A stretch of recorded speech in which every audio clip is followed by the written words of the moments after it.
오늘의 말씀은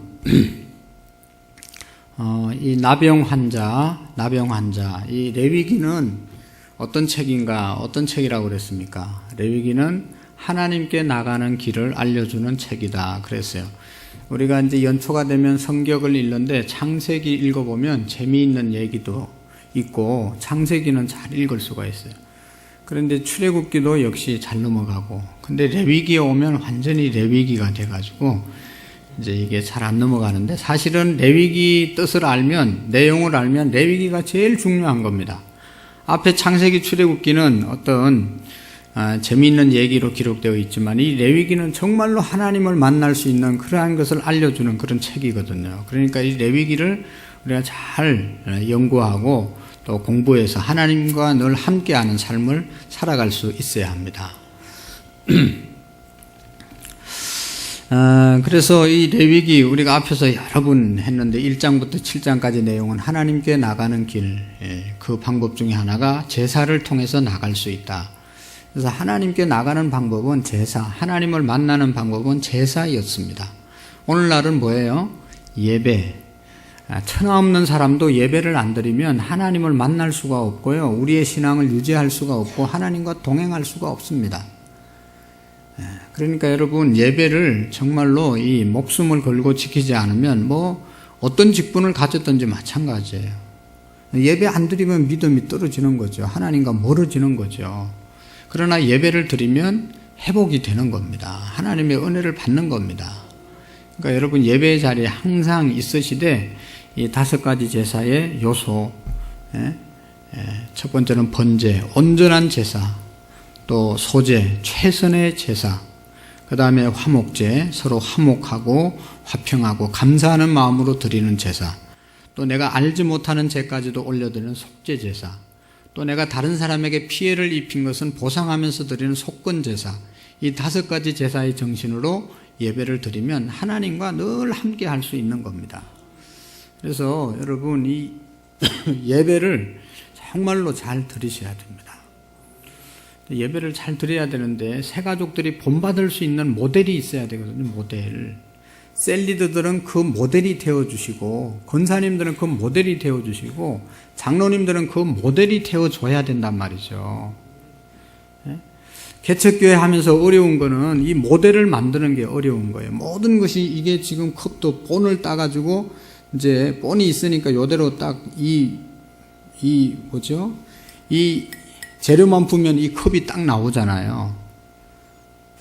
이 마이크도 다 이게 주물이, 이게 원래 이렇게 제작을 해놓고 여기에다가 셀을 부으면 이렇게 똑같이 나오지 않습니까? 그러니까 좋은 모범의 사람들이 교회 곳곳에 있어져야 새 가족들이 와서 본받을 수가 있는 겁니다. 그러니까 여러분들이 나 하나의 신앙 지키는 것으로 만족하지 말고 다른 사람을 세운다는 입장에서 본이 되셔야 되는 것이죠. 그런 면에서 참 안타까운 일들이 많이 있어요. 제가 얘기해도 한 몇 번은 지키다가 또 안 지켜지는 그런 부분들이 많이 있어요, 여러분. 자꾸 얘기하는 것이 피차간에 힘들기 때문에 넘어가면 이게 다시 회복이 안 되면 어려워지거든요. 그러니까 예배의 자리, 우리 특별히 항존직들은 자기 자리를 잘 지키지 않으면 사명을 감당하지 않는 겁니다. 항상 앉는 자리에 앉으셔서 딱 새 가족이 와서도 저분의 직분이, 저분이 신앙생활 잘하고 나도 저분처럼 되고 싶다, 그런 이야기를 좀 들으면 얼마나 좋겠어요. 죄송한데 오늘 간증한 권사님은 새 가족 중에 한 분, 자기 셀 식구가 오래전에 그런 얘기하는 걸 제가 들었어요. 나도 저 권사님처럼 됐으면 좋겠다, 그러면서 저한테 언젠가 성경 공부하면서 간증을 한 적이 있어요. 그러니까 여러분, 우리 모두도 나도 이 교회에서 저분처럼 신앙생활 좀 잘했으면 좋겠다, 그런 모델이 되어주시기를 바랍니다. 그 다음에 이제 그 예배를 인도하는 제사장을 세우고, 제사장이 세움받고 제사장의 사역을 감당하는 내용들이 이제 8장부터 10장까지 기록되어져 있어요. 그리고 오늘 이 13장은 바로 뭔가 하면 나병 환자가 나병에 걸리면 어떻게 되는가, 또 나병에 걸리고 난 다음에 나병은 옛날에는요, 지금은 이제 이 나병, 이 문둥병, 한센병이 점점 없어지는 추세고 걸려서도 약이 좋아서 치료되는 그런 시대잖아요. 근데 옛날에는 여러분 아는 것처럼 이게 걸리면 그냥 하늘에서 내린 병이라고 그래서 완전히 죽는다고 생각했고 또 이게 가족들과 분리되어서 가족뿐만 아니라 모든 사람과 정상적인 사람과 분리되는 삶을 살아서 완전히 죽는 것보다 더 무서운 병이라고 생각을 했습니다. 그런데 이것이 오늘 이 나병이 오늘은 뭐 나병이 별로 없으니까 이 나병 환자의 이 모습이 이 속성이 바로 오늘 죄의 모형으로 우리에게 보여주고 있습니다. 그러니까 죄가 이 옛날의 나병과 같은 것이다. 그리고 죄를 지면 나병이 걸리면 어떻게 되고 그 나병에서 치료되려면 어떻게 돼야 할 것인지 어떤 과정을 밟아야 될 것인지를 14장에서 알려주고 있거든요. 그래서 이 13장과 14장은 죄와 구원에 대해서 알려주는 그런 내용입니다. 그 내용을 모형적으로 우리에게 보여주고 있는 것이거든요. 이 나병이 걸리면 첫 번째 특징은 뭔가 하면 부정하게 됩니다. 그래서 나병에 걸린 사람을 부정한 병에 걸렸다. 그래서 신약시대에도 예수님께서도 말씀하고 이 나병이 걸리면 사람들이 자기가 나병 걸린 줄 모르고 저 앞에서 사람이 나타나면 나는 부정하다, 부정하다 이렇게 외쳐야 되었습니다. 그래서 자기의 부정을 다른 사람에게 알리고 자기에게 사람들이 접근하지 못하도록 그렇게까지 하는 아주 부정한 병입니다. 일단 걸리면 부정하게 되는 것이죠. 여러분 오늘날 우리가 죄는 부정한 것이죠. 죄를 지면 사람이 부정하게 되는 것입니다. 우리 이사야서 한번 찾아보겠어요. 64장 6절 말씀을 한번 볼까요? 죄의 속성에 대해서 이사야서 64장 이사야서가 어디 있습니까? 성경에 있습니다. 이사야서 64장 6절을 한번 보실까요? 이사야서 64장 6절 시작. 무릇 우리는 다 부정한 자 같아서 우리의 의는 다 더러운 옷 같으며 우리는 다 잎사귀 같은 시들므로 우리의 죄악이 바람같이 우리를 몰아가나이다. 아멘. 우리는 뭐 하다고요? 다 부정하다. 우리는 다 부정하다. 우리 모든 인간은 다 죄를 지어서 부정한 존재입니다. 믿습니까? 의인은 없되 하나도 없다고 로마서에서 말씀하죠. 의인은 없되 하나도 없다고 그랬어요. 하나님을 영화롭게 하는 자도 없다고 그랬어요. 모든 인간이 죄를 범했다고 말씀하고 있습니다. 그래서 이 죄는 여기 있는 것처럼 부정한 자 같아서 우리의 의는 다 더러운 옷 같으며 우리가 의롭다고 하지만 다 더러운 옷 같으며 우리는 다 잎사귀 같이 시들었으므로 죄진 사람은 다 죄진 인간은 시들어 가는 거죠. 죄악이 바람같이 우리를 몰아간다. 그렇게 말씀하고 있습니다. 어쨌든 이 문둥병이 걸리면 나병이 걸리면 부정하다. 그래서 여기 13장 14절에 14장에 보면 부정하다는 말이 54번이나 나온다고 그럽니다. 그러니까 이건 아주 부정한 병입니다. 죄는 곧 부정하다 하는 것을 우리가 기억해야 되고요. 그 다음에 두 번째로 이 나병의 특징은 뭔가 하면 걸리면 전염되는 겁니다. 뭐라고요? 전염이 됩니다. 퍼져갑니다. 색점이라는 말이 여기 나오는데 색점처럼 한번 딱 이렇게 작은 점이 우리의 몸에 생겼는데 이게 나병이 되면 나병이면 이게 점점 퍼져가지고 온몸에 퍼지는 겁니다.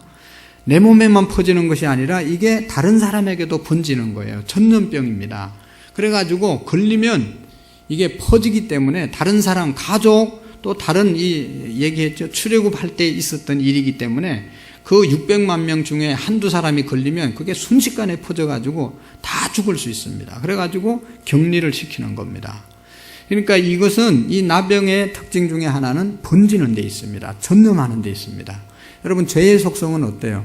한 번 죄로 끝나지 않고 다음에 또 죄를 짓고 내가 죄를 지면 그냥 나 혼자 죄를 짓고 끝나는 게 아니고 또 다른 사람을 꼭 죄인을 만들어요. 여러분 우리 학교 다닐 때 담배 피는 애들이 지 혼자만 피는 게 아니고 자꾸 꼬셔가지고 옆에 친구도 피우게 해요. 그게 잘못을 혼자 하는 게 아니고 잘못은 자꾸 이게 전도를 잘해요. 전도를. 그리고 이 죄에 대해서는 은혜를 왜 그렇게 잘 받는지 죄를 전도하면 금방 받는 거예요. 주일날 교회 가자. 아무리 꼬셔도 안 되는데 주일날 어디 나쁜 짓 하러 가자 하면 순식간에 따라가거든요. 이게 죄의 속성이잖아요. 죄는 너무너무 잘 퍼져요. 여러분, 정말로 우리가 신앙생활을 하면서 교회에 어떤 신앙에 좋지 않는 부분들이 일어나면 그게 그 사람에게서 그쳐지는 게 아니에요. 이게 점점 퍼져가지고 순식간에 어렵게 만드는 겁니다. 죄는 전염성이 있다. 죄는 퍼진다. 그래서 하나님의 말씀으로 우리가 날마다 묵상하지 않으면 이 죄를 이길 수가 없습니다. 야고보서 1장 15절에 보면 욕심이 잉태한 적 죄를 낳고 죄가 어떻게 해요? 장성하여 사망에 이르느니라. 죄는 점점 장성하는 거거든요. 내가 어떤 잘못을 해서 그 잘못에 대해서 시인하지 않고 잘못을 했으면 딱 시인하면 끝나는데 이걸 어떻게 합니까? 변명하죠. 변명하면서 그게 사실이 아닐 수 있는 거짓말을 하고 거짓말을 막기 위해서 또 다른 거짓말을 해야 되고 또 다른 거짓말을 해야 되고 계속 죄는 번져가는 거예요. 커지는 겁니다. 그 다음에 이 나병의 특징 중에 하나는 격리되는 겁니다. 나병이 걸리면 격리했습니다. 전염되기 때문에 딱 그래서 아무리 가족이라도 분리시켰습니다. 여러분, 죄는 분리하게 만드는 요소가 있습니다. 죄를 짓고 나면 하나님과 멀어지는 겁니다. 하나님과 분리되는 겁니다. 하나님께 자꾸 가까이 와야 되는데 하나님께 자꾸 가까이 올 수가 없어요. 자꾸만 멀어지고 하나님과 격리됩니다. 부부간에도 죄를 지면 부부간이 멀어지고 격리되고 서로가 통하지 않게 되는 것이죠. 우리 공동체 안에서도 공동체가 왜 깨지냐? 누군가가 죄를 지면 그 공동체는 온전해질 수가 없어요. 점점 깨어지고 분리되고 격리되는 겁니다. 이게 죄의 속성인 것이죠. 전염성뿐만 아니라 격리하는 그런 이제 일을 하게 됩니다. 그래서 46절 말씀 같은 데 보면 한번 볼까요? 45절, 46절, 13장. 나병 환자는 옷을 찢고 머리를 풀며 윗입술을 가리고 외치기를 부정하다 부정하다 할 것이요 병 있는 날 동안은 늘 부정할 것이라. 그가 부정한 적 혼자 살되 진영 밖에서 살지니라. 그러니까 진영 안에 가족들과 모든 자기 지파 사람들이 있는데 거기에서 살지 못하고 진영 밖에 그냥 분리돼서 살아야 되는 것이 이 나병이 걸린 사람입니다. 죄를 짓게 되면 결국은 혼자가 되는 것이죠. 분리되는 것입니다. 그래서 고독하게 되고 그래서 힘들어지는 거죠. 혼자 있으면 얼마나 고독하겠습니까? 그러나 우리는 하나님과 함께 살기 때문에 뭐 어디를 가도 사막에 갖다 놔도 우리는 외롭지 않는 것이 하나님께 기도할 수 있기 때문에 우리는 외롭지 않는 것이죠. 예수님을 믿는다고 하면서도 고독하다고 이야기하는 사람은 예수님을 잘못 믿는 거예요. 어떻게 고독할 수가 있어요? 예수님과 늘 교제하고 대화할 수 있는데 말이죠. 어쨌든 죄를 지면 이 죄는 분리시키는 그런 이제 일을 하게 되는 것입니다. 그 다음에 네 번째로 이 나병의 특징 중에 하나는 이것은 불살라야 된다는 것입니다. 이 나병이 걸린 흔적이 있으면 이건 불태우지 않으면 없어지지 않는 것입니다. 불사름으로만 이 문제를 해결할 수가 있는 것입니다. 자, 여러분 13장 거기 보세요. 52절을 한번 보실까요? 시작. 그는 그 색점 있는 의복이나 털이나 배의 나래나 씨나 모든 가죽으로 만든 것을 불사를 찌니 이는 악성 나병인저 그것을 불사를 찌리라. 아멘. 55절 한번 볼까요? 시작. 제사장은 그 빤 곳을 볼지니 그 색점의 빛이 그 색점이 퍼지지 아니하셨으면 부정하니 너는 그것을 불사를 이는 거죽에 있든지 속에 있든지 악성 나병이라. 아멘. 그것을 어떻게 하라고요? 불사르라. 57절 말씀. 그 의복의 나래나 씨에나 가죽으로 만든 모든 것에 색점이 여전히 보이면 재발하는 것이니 너는 그 색점이 있는 것을 불사를 지니라. 아멘. 나병의 흔적이 있으면요, 이거는 불살라야 되는 겁니다. 여러분, 죄의 흔적, 죄가 들어오려고 하면 죄는 어떻게 해결해야 되냐? 불살라 버려야 되는 겁니다. 하나님의 은혜로 하나님의 역사로 불살라 버리지 않으면 죄는 계속 그게 감당이 안 되도록 이게 우리를 붙잡고 있는 것이죠. 현대인에 있어서 이 죄와 같은 병은 암이죠. 암세포가 한번 생기면 이게 얼마나 지독합니까? 잘라내지 않으면 이게 암세포가 퍼지면, 죄가 퍼지면 죽는 것처럼 암세포가 퍼지면 죽는 거잖아요.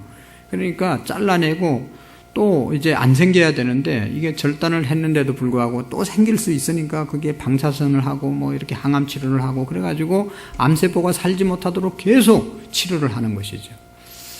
암이 걸리면 죽는 것처럼, 나병이 걸리면 죽는 것처럼 죄에 우리가 들어가면 죄는 장성하기 때문에 그 사망에 이른다는 사실을 우리가 기억해야 합니다.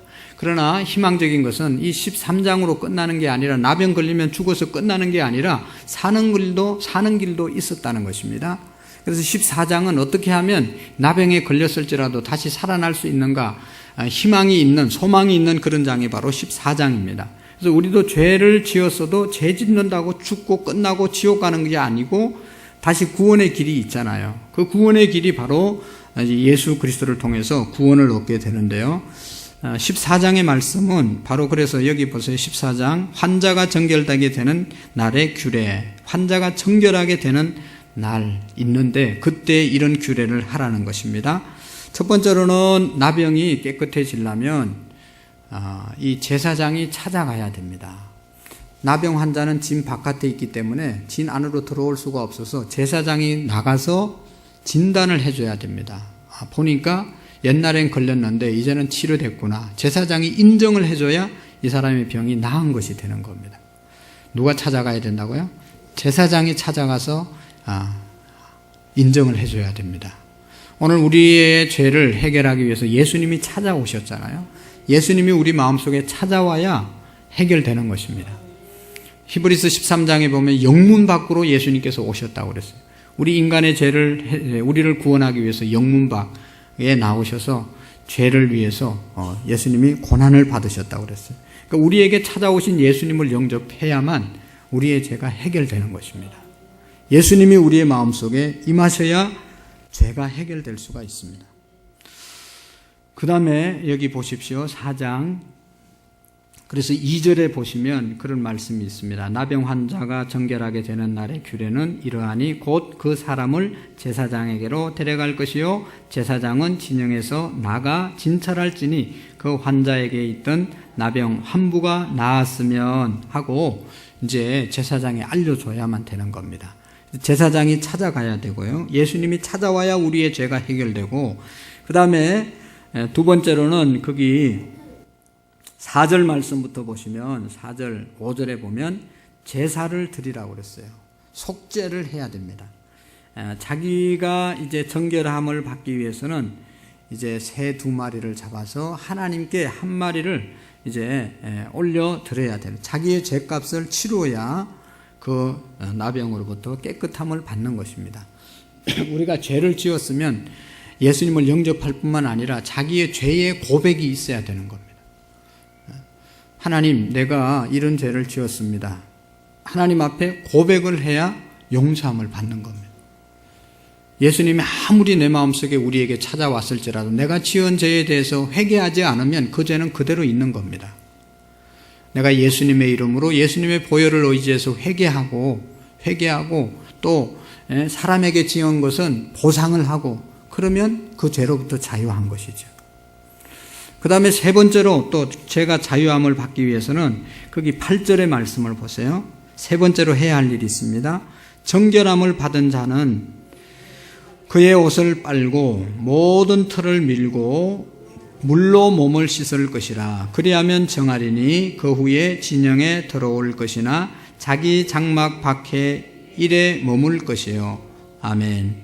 이제 회개했으면 정말로 깨끗해져야 된다는 것입니다. 제사장이 진단해주고 그 다음에 속죄의 제물을 드리고 제사를 드리고 세 번째로는 자기가 그 더러운 함부를 씻어야 되는 겁니다. 머리털도 밀고 이제 깨끗하게 몸을 나병에서부터 닦아내야 된다는 것입니다. 그래야 정결해진다는 거죠. 오늘 우리가 하나님 앞에 죄를 고백하기도 하고 했지만 이제 마지막으로는 내가 정말로 다시는 그런 죄를 짓지 않기로 내 마음을 고쳐 먹어야 된다는 것이죠. 여전히 또 죄를 짓고 하면 의미가 없는 것이죠. 하나님 예수 그리스도를 구주로 영접하고 내 죄를 하나님께 고백했으면 다시는 죄를 짓지 않는 그런 깨끗하게 내 몸을 관리하는 그런 것으로 인해서 우리의 죄가 용서함을 받는 것입니다. 그 다음에요, 그래서 깨끗하게 되고 나면 14장 14절을 한번 보실까요? 시작. 제사장은 그 속건 제물의 피를 취하여 정결함을 받을 자의 오른쪽 귀뿌리와 오른쪽 엄지손가락과 오른쪽 엄지발가락에 바를 것이요. 아멘. 이제 다 했어요. 제사장이 진단해주고 또 뭐 했다고 그랬어요?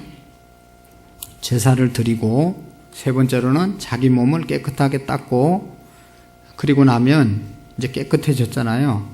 그러면 마지막으로 제사장이 속건 제물의 피를 취해서 정결함을 받을 자의 오른쪽 귀뿌리에 바르고 그 다음에 또 어떻게 했어요? 오른쪽 엄지 손가락에 바르고 또 오른쪽 발가락에 바르고 피를 오른쪽에 바르라고 그랬습니다. 오른쪽은 그 신체의 부분을 상징하는 것입니다. 대표성을 갖고 있는 것입니다. 우리가 오른쪽과 왼쪽 구분할 때 오른쪽은 천국, 양들이고 왼쪽은 염소 이렇게 구분을 하는데요. 근데 이 오른쪽이라는 선, 우리가 오른손이 힘이 더 세잖아요. 그죠? 왼손도 중요하지만 오른손이라고 하는 것은 손을 다 상징하는 것이고 오른발도 마찬가지고 오른쪽이 어떤 힘 이런 것의 상징을 말하는 것입니다. 이제 깨끗해졌으면 피를 귀에 오른쪽 귀에 뿌려서 이 귀를 정말로 깨끗하게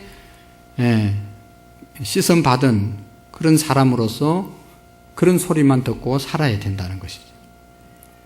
우리가 듣는 것으로 인해서 우리의 몸이 또 더러워지잖아요.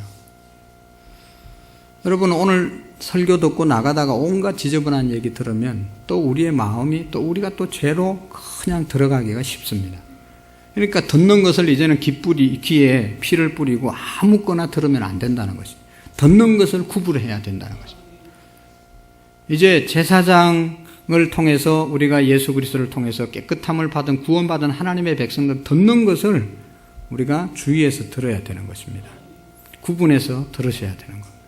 그래야 우리의 영혼이 더러워지지 않는 것이죠. 여러분 이 들어오는 것이 깨끗해야 나가는 것도 깨끗하잖아요. 들어오는 것이 더러우면 이게 더러운 게 나갈 수밖에 없는 것이죠.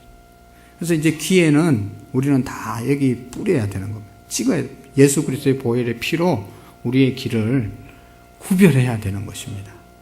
오른손 마찬가지로 우리의 손으로 모든 것을 하는데 아무거나 하면 안 된다는 것이죠. 정말로 예수님의 보혈의 피로 정결함을 받은 자의 손으로 손처럼 우리의 손이 거룩한 손으로 거룩한 일에 쓰임 받아야 된다는 것입니다. 우리의 발도 마찬가지. 이제 구원받은 하나님의 자녀들이 가야 될 곳, 가지 말아야 될 곳, 그래 구분해서 가야 되는 것이죠. 아무 때나 가고 아무 소리나 듣고 아무 일이나 하고 이건 구원받은 하나님의 자녀라고 말하기가 어려운 것이죠. 그래서 우리가 예수 그리스도의 보혈로 깨끗함을 입은 저와 여러분들은 듣는 것도 깨끗한 것, 행하는 것도 깨끗한 것, 가는 것도 깨끗하고 거룩한 곳으로 우리가 그래서 구원받은 자의 모습들이 우리의 삶 가운데서 날마다 일어날 수 있기를 축복합니다. 기도하겠습니다. 하나님 아버지 감사합니다.